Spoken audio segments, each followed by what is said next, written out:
Praise Lord, जय मसीह की। मैं संजय मौर्य आज आपसे चर्चा करने वाला हूं इजराइल के विषय में। इजराइल एशिया का छोटा सा देश है और दुनिया का ये एकमात्र ऐसा देश है जो यहूदियों का देश कहलाता है। मैं आपको बताना चाहता हूं, आपने इजराइल के विषय में बहुत सुना होगा, न्यूज के द्वारा, इतिहास के विषय में आपने पढ़ा होगा, लेकिन यदि आप बाइबल पढ़े बिना इजराइल का इतिहास जानना चाहते हैं तो वो अधूरा इतिहास है, क्योंकि इजराइल बिब्लिकल है और इजराइल आप बाइबल पढ़े बिना समझ नहीं सकते हैं। इसलिए मैं आपको बाइबल के द्वारा और इतिहास के द्वारा भी इजराइल को समझाना चाहता हूं। तो यदि आपको मेरी वीडियो अच्छी लगे तो आप इसको लाइक कर सकते हैं, और यदि अब तक आपने हमारे चैनल को सब्सक्राइब नहीं किया है तो मेरे सपोर्ट के लिए आप मेरे चैनल को सब्सक्राइब कर सकते हैं। मैं आपके लिए पढ़ना चाहता हूं लूका 23 अध्याय उसकी 28 आयत। लिखा है, यीशु ने उनकी ओर फिर कर कहा, हे यरूशलेम की पुत्रियों, मेरे लिए मत रो, परंतु अपने और अपने बच्चों के लिए रो। यहाँ पर यीशु मसीह उस समय जब क्रूस उठा के लेके जा रहे थे, जब सिपाही उनको कोड़े मार रहे थे, उस समय इजराइल की स्त्रियां जो रास्ते में खड़ी हुई ये वाक्य देख रही थी, ये घटना देख रही थी, वो रो रही थी। यीशु मसीह ने उनसे कहा, मेरे लिए मत रो, परंतु अपने लिए और अपने बच्चों के लिए रो।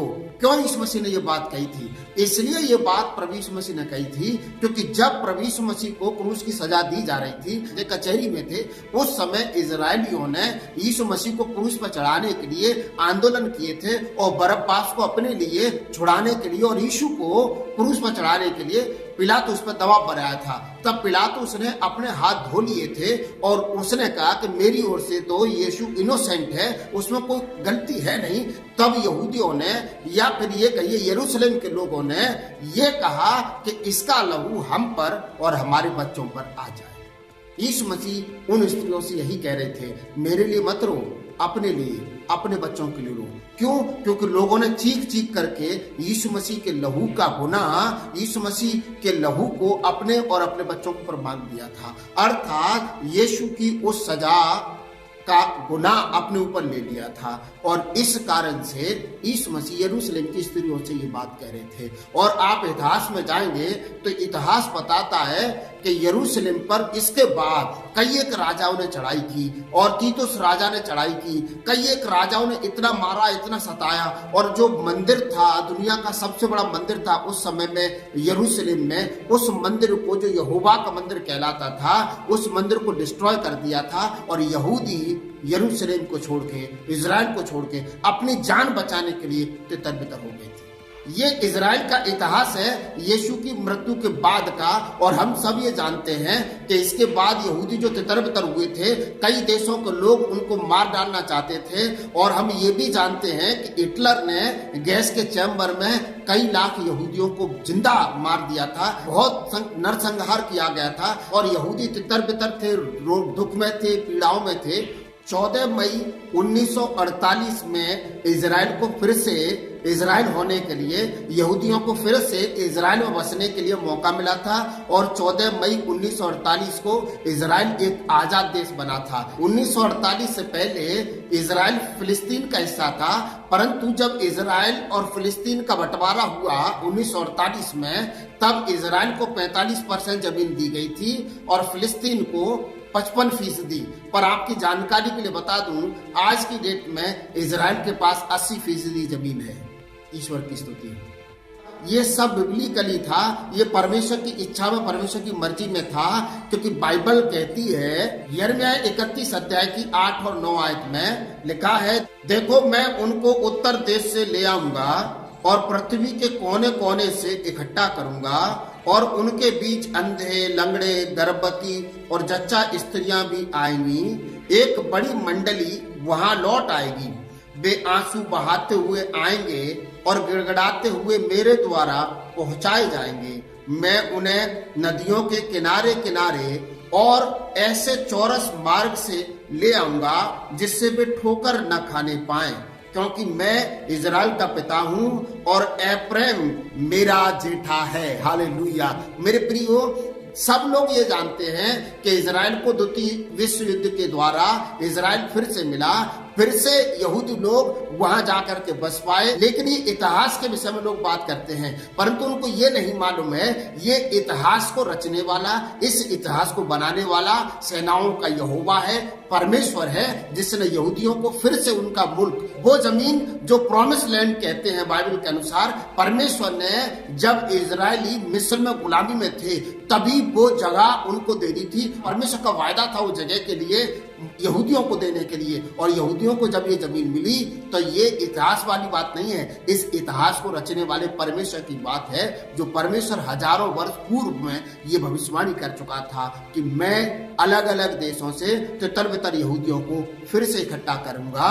और क्यों करूंगा? वहां परमेश्वर वचन कहता है कि क्योंकि इजराइल मेरा जेठा है। मान लीजिए हम सब परमेश्वर के पुत्र हैं, लेकिन इजराइल सबसे बड़ा बेटा परमेश्वर का है प्रभु यीशु मसीह के नाम से। और इस कारण से यहूदी इतने मजबूत और इतने शक्तिशाली नजर आते हैं, वो देश इतना संपन्न नजर आता है। और मैं आपको बताना चाहता हूँ रक्षा के मामले में इजराइल दुनिया के टॉप 10 देशों में आता है। और मैं आपको ये भी बताना चाहता हूँ कि ये सब बिब्लिकल है और बाइबल के अनुसार है।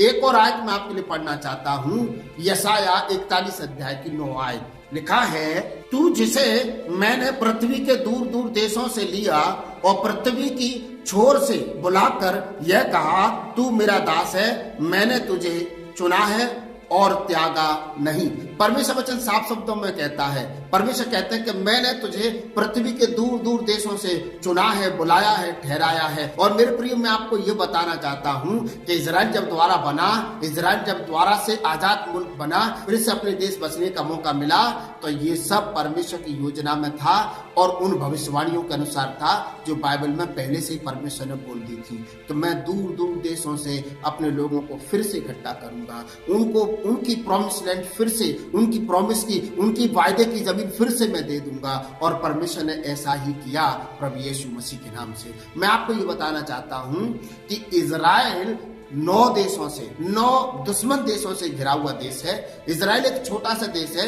लेकिन उसके आजू बाजू बहुत बड़े बड़े देश भी रहते हैं जो इजराइल से चिढ़ते हैं, जो इजराइल से दुश्मनी रखते हैं। और मैं आपको बताना चाहता हूं 1967 में इजराइल 6 देशों से लड़ा था और 6 दिन में उसने पूरे युद्ध को जीत लिया था।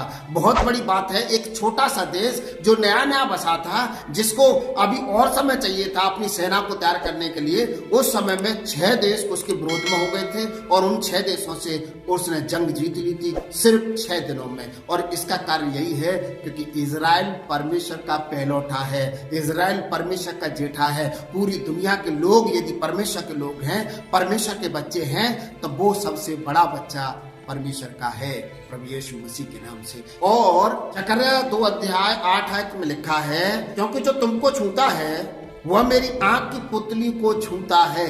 परमेश्वर वचन साफ शब्दों में कहता है, क्योंकि जो तुमको छूता है वो मेरी आंख की पुतली को छूता है। यहूदियों को छूने वाले लोग ईश्वर की आंख की पुतली को छू रहे हैं, परमेश्वर की आंख की पुतली को छू रहे हैं। परमेश्वर का जो भी बॉडी है, जैसा भी है, उसकी आंख की पुतली यहूदा है, यहूदी है, इजराइल है। और उसको छूने वाले लोग परमेश्वर से बच नहीं सकते हैं प्रभु यीशु मसीह के नाम से।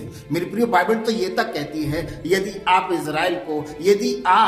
इजराइल को आशीर्वाद देते हैं, यदि आप यरूशलेम की शांति के लिए दुआ करते हैं, तो ईश्वर आपको आशीर्वाद देंगे। साफ शब्दों में लिखा है भजन संहिता 122 अध्याय की 6 आयत में, यरूशलेम की शांति का वरदान मांगो, मेरे प्रेमी कुशल से रहें। परमेश्वर खुद कहते हैं कि आप यरूशलेम की शांति के लिए वरदान मांगे, प्रार्थना करें और प्रार्थना करें कि ईश्वर के प्रेमी कुशल से रहें। और जितने लोगों ने ये दुआएं की हैं, जितने लोग इजराइल का भला चाहते हैं, यरूशलेम का भला चाहते हैं, ईश्वर उनका भला करते हैं। और एक ऐसा व्यक्ति था जो इजराइल की शांति की दुआ मांगता था, जो इजराइल की शांति की प्रतीक्षा करता था। बाइबल कहती है कि उसके जीवन में ईश्वर का अनुग्रह था। मैं आपको पढ़ के बताना चाहता हूँ, लूका 2 अध्याय 25 आयत लिखा है, उस समय यरूशलेम में सिमोन नामक एक मनुष्य था और वह मनुष्य धर्मी और भक्त था और इजराइल की शांति की प्रतीक्षा कर रहा था और पवित्र आत्मा उस पर था। मेरे प्रियो, ये पहला व्यक्ति था जिसने यीशु मसीह को उद्धारकर्ता के रूप में देखा था, अपनी गोद में लेकर के देखा था। और ये मौका उसको क्यों मिला? क्योंकि वो इजराइल की शांति के लिए दुआ करता था, इजराइल की शांति के लिए प्रतीक्षा करता था। तो आप भी, मैं आपको इंकरेज करना चाहता हूँ कि आप इजराइल की शांति के लिए दुआ करिए। क्यों शांति के लिए दुआ करना है? क्योंकि वो दुश्मनों से घिरा हुआ है, उसमें शांति हो गए, ऐसी दुआ करिए ताकि आपके जीवन पर ईश्वर का अनुग्रह हो गए। ईश्वर आपको बहुत आशीष दे। God bless you.